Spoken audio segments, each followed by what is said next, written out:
John Cusack. You won't believe what happened next. Imagine becoming famous for one unforgettable scene. So famous that decades later, people still see you as that person, even though you've spent your entire life trying to prove you're much more than that. That's exactly what happened to John Cusack.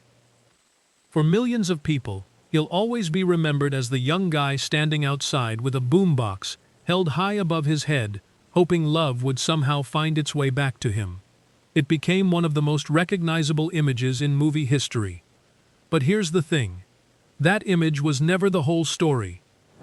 Behind the romantic hero was a man who spent decades refusing to be trapped by expectations.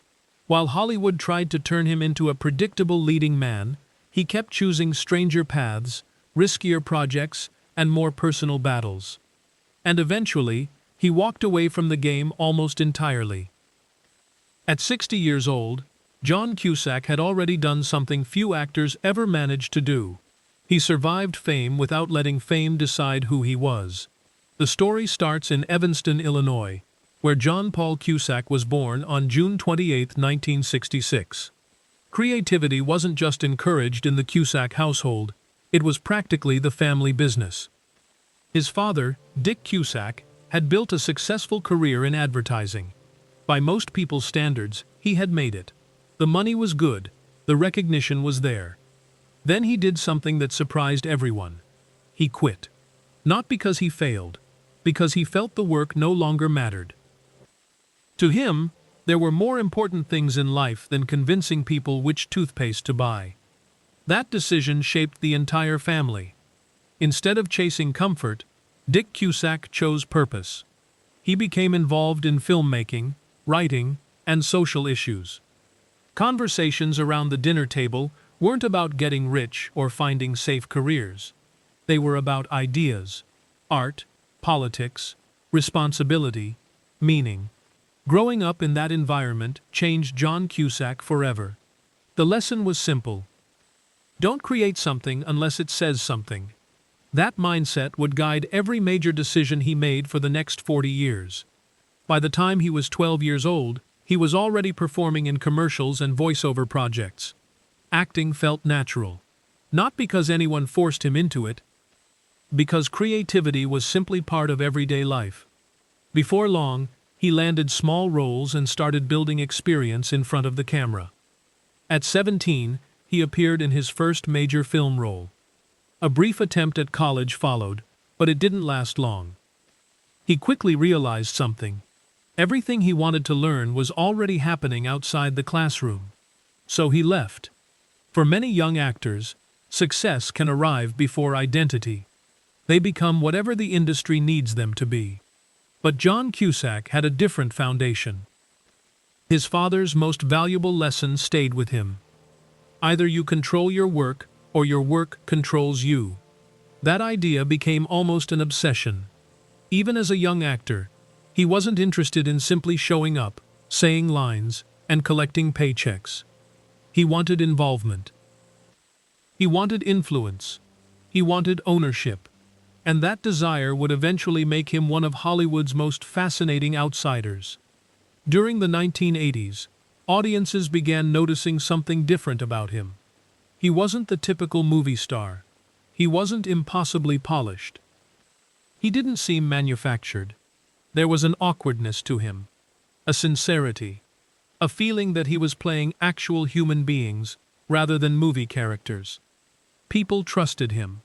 Movies like Better Off Dead, The Sure Thing, and One Crazy Summer helped establish his reputation. But then came the role that changed everything. Lloyd Dobler. Suddenly, John Cusack wasn't just another promising actor. He became a cultural symbol. And it all came down to one unforgettable scene. Most people remember it as incredibly romantic. But if you really think about it, it wasn't confidence that made that moment powerful. It was vulnerability. The character wasn't standing there because he had all the answers. He was standing there because he had none. He was out of options, out of plans, out of strategies. All he had left was honesty. And somehow, that made the moment unforgettable. That's why audiences connected with it. people didn't want to be Lloyd Dobler. They already were. The uncertainty. The fear of rejection. The hope that genuine feelings might be enough. Everyone recognized those emotions. The movie became a defining experience for an entire generation. At that point, Hollywood had a plan for him. The nice guy. The romantic lead. The lovable underdog. Studios knew exactly how to market him. The problem? John Cusack had no interest in staying there. While executives wanted more of the same, he wanted something different, something darker, something more challenging, something that scared him. And that's exactly where he went. He began accepting roles that pushed him far away from the image audiences expected.